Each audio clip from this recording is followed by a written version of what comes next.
In the year 1347, the world as known to man began to die.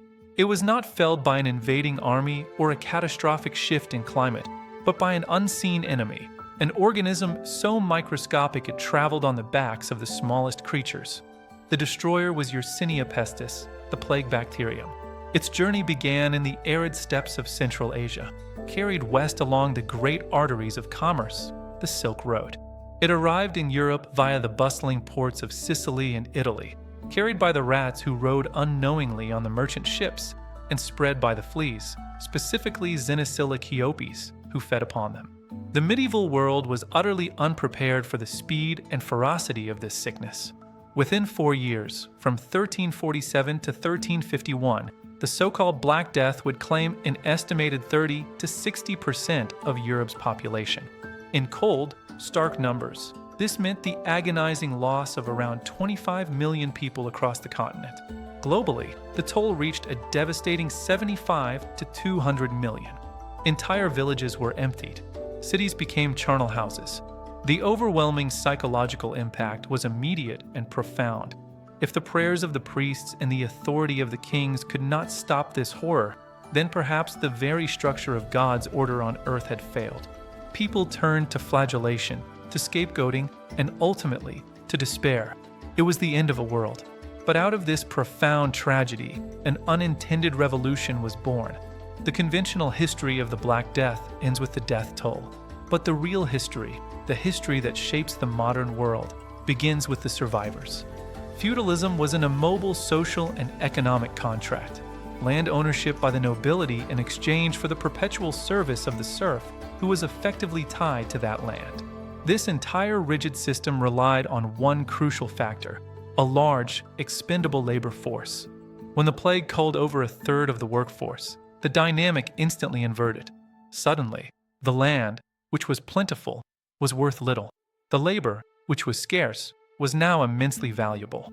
The surviving peasant, once the lowest rung of society, found himself holding unexpected power.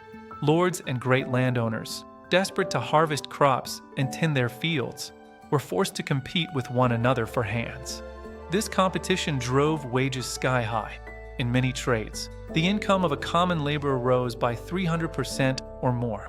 The very foundation of serfdom, the obligation to serve the Lord, shattered. A serf could simply walk off his land and find a neighboring landowner willing to pay a proper wage, a genuine rarity in the preceding centuries. The nobility reacted with fear and anger. Governments attempted to legislate the old world back into existence.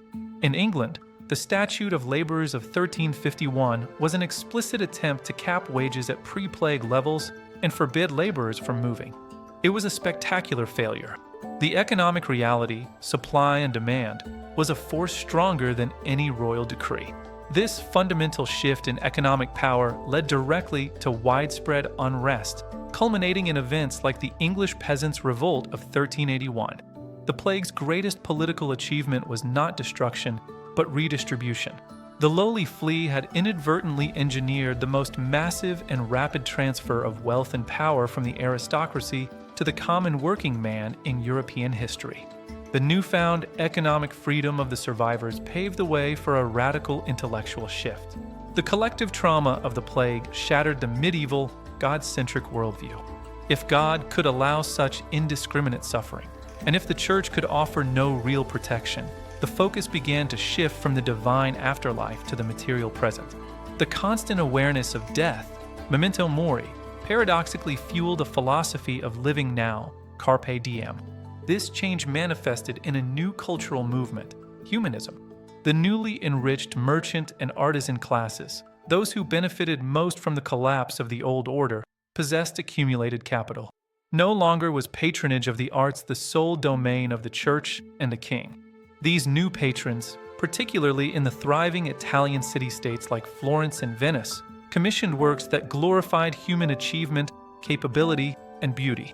The old dogma was questioned, opening an intellectual space for scholars to look back, not to the medieval period, but to the classical achievements of Greece and Rome. Individualism, a core tenet of the humanist ideal, flourished in a society where an individual's wealth and status were increasingly defined by his skill and effort, rather than solely by birthright. New money funded new learning. Universities expanded beyond strictly religious studies, promoting rhetoric, history, and moral philosophy, the Studia Humanitatis. This intellectual and artistic fervor, born from the ashes of devastation and funded by the newly empowered middle class, was the Renaissance. The great lesson of the Black Death is that destruction is often the crucible of creation. The catastrophe of 1347 was not the end of a chapter. It was the violent snapping of the hinge that connected the past to the future. It brought about a mortality rate that remains unmatched in recorded history, yet it cleared the ground for modernity. It destroyed the rigid feudal system, forced the development of a wage-based economy, initiated the questioning of established authority, and ultimately helped fund and inspire the intellectual awakening of the Renaissance. The Black Death was not merely a tragic footnote in medicine. It was a socio-economic revolution delivered by a Flea, an unstoppable force that, by killing millions, empowered the survivors to build a new, more mobile, and ultimately, more human world. We live, to this day, in the world the plague created.